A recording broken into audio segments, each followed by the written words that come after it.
car ceux-là se pâment et te voudraient faire croire qu'ils brûlent nuit et jour, mais ils mentent.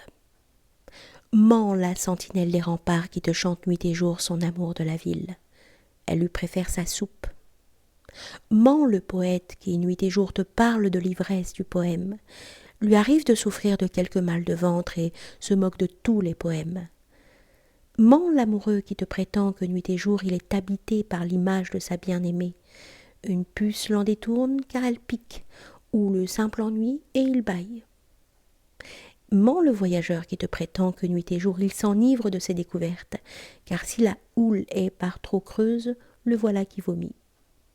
Ment le saint qui te prétend que nuit et jour il contemple Dieu.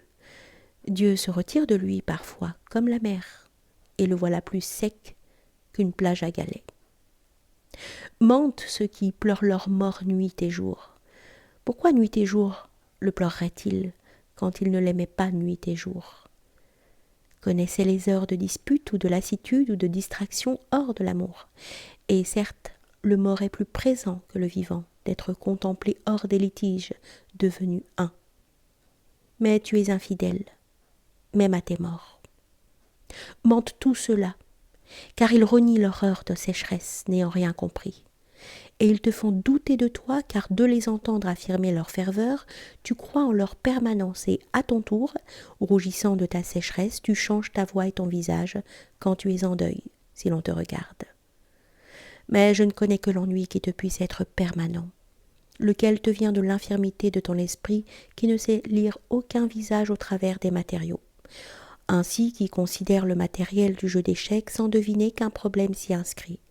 Mais si t'est accordé de temps à autre en récompense de fidélité dans la chrysalide, la seconde d'illumination de la sentinelle ou du poète, ou du croyant, ou de l'amant, ou du voyageur, ne te plains point de ne point contempler en permanence le visage qui te transporte, car il en est de si brûlant qu'il consume qui les contemple. La fête n'est point pour tous les jours.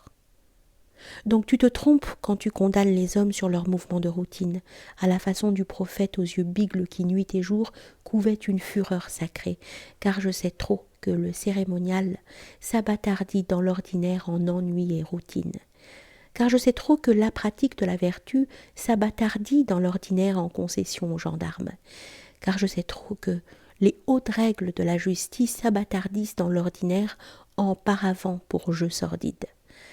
Mais que m'importe? Je sais aussi de l'homme qui lui arrive de dormir. Me plaindrai-je alors de son inertie? Je sais aussi de l'arbre qu'il n'est point fleur, mais condition de la fleur.